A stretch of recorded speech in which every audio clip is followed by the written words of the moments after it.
আপনি কি কোনো কিছু নিয়ে দুশ্চিন্তা আছেন? নিজের মেয়েকে সত্যি সত্যি আমাকে স্কুলে ভর্তি হচ্ছে?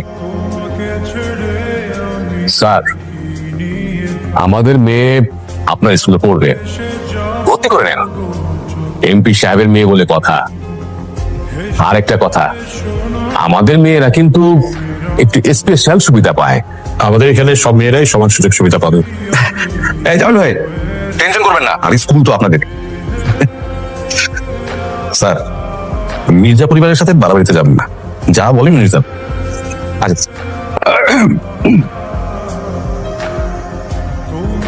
স্যার, আসলে আমার চাচাতো নানি মারা গেছে তো, এই জন্য সময় বস নাই, তাই না? জি স্যার। আরে যা, সামনে গিয়ে দাঁড়া।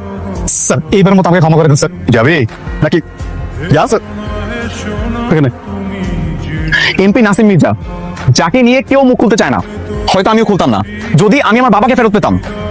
সরকারি বেসরকারি যত প্রতিষ্ঠান আছে সব নাসিম মির্জা নামে।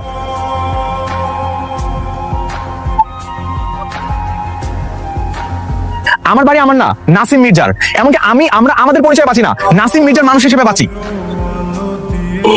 এই দেশ যেখানে চলে কিনা গণতন্ত্রে, সেখানে আমাদের পুরো এলাকাটা চলছে নাসিম মির্জার রাজতন্ত্রে। এরকম ভাবে কি বাঁচা যায়?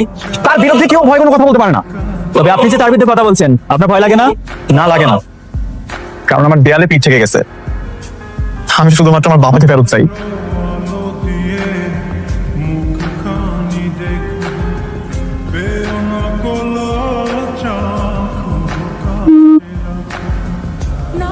এই নাসিম মির্জা আমার বাবাকে গুম করেছে। আমি আদৌ জানি না আমার বাবা বেঁচে আছে কিনা। আপনার বোন ভিক্টোরিয়া স্কুল অ্যান্ড কলেজে পড়ে না?